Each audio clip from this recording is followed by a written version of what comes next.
we are doing Adonis, a poem by P.B. Shelley written on the death of John Keats. It's a pastoral elegy. The complete title of this poem is Adonis, an elegy on the death of John Keats, author of Endymion, Hyperion, etc. This poem is published in 1821 after the death of John Keats, obviously, and is regarded as one of the finest piece of Shelley's poetry. This poem is written in Spenserian stanza and it is a very longer poem, 495 lines. That means 55 Spenserian stanzas are here. In Spenserian stanza is compiled of 9 lines where 8 lines are written in iambic pentameter and 9th line is written in iambic hexameter, that is Alexandrine line.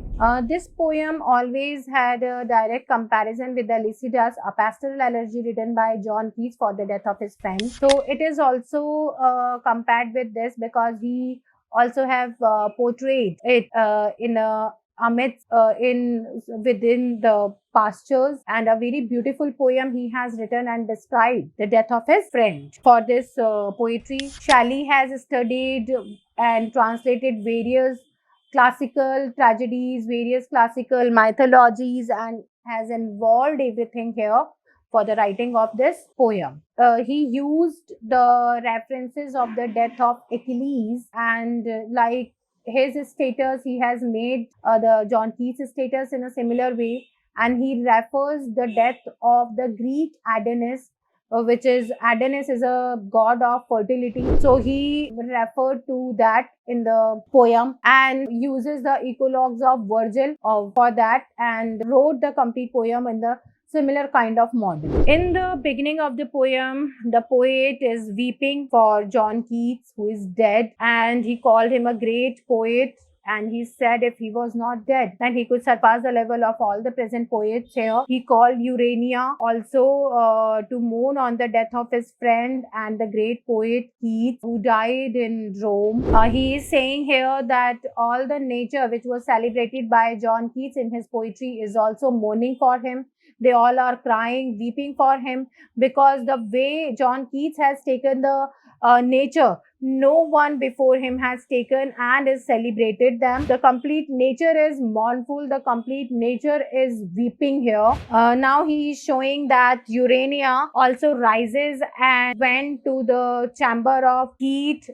She enters into the death chamber of Keats and lamented. She is also crying that she cannot join John Keats for his death. And yes, I must tell you that who is Urania is the muse, is the fairy of astronomy. He has also taken the names of the fellow poets of the time like Byron, Thomas More, Shelley, Leigh Hunt, Charles Lamb, etc. that they all are sad, all are mournful, and no one is enjoying writing after the death of John Keats. The way he died, the reason of his death was also described in this poem. He talked about the attackers, the reviewers of these magazines who attacked John Keats for the writing and called him that he cannot write, their comments of the cockney, and he said he is not died, basically he is not dead, but he is living over the people who wanted him to die. This is actually, he called it murder, but he said that he is not dead, he will remain between us forever and will guide us how to write beautifully with his spirit. He has also mentioned the name of other poets, victims of such kind of reviewers like Thomas Chatterton. He has mentioned Sir Philip Sidney, who was a great poet and a sonneteer who uses the concept of nature in his poetry for the first time. He has also taken the name of a Roman poet, Lucan, also greeted him. It's not the same critique Lucan, it is a old Roman poet Lucan who wrote about nature in his poetry and was grateful to nature all the time, and he said might be Keats were taking inspiration from it because he was a great learner in his life, throughout his life. He said wherever Keats is buried, that place is always become pure, and his shadows will always be there with the tomb to guide other poets how to write, and he is always with the unchanging spirit, with the intellectual beauty, and the love of heaven will always be there with him. At the end, poet is very sad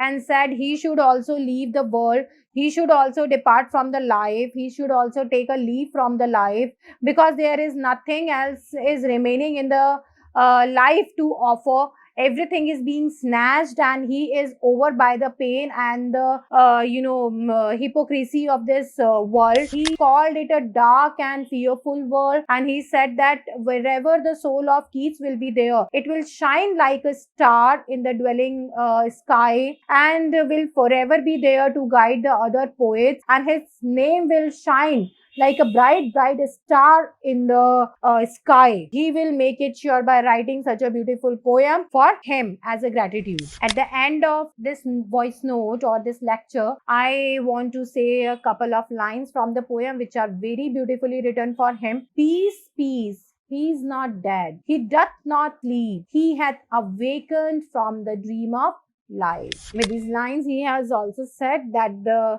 death represented decays, but for the poets, for the purer heart, it is a glory and symbolizes eternity. So it will remain with this pure natural spirit forever. Thank you.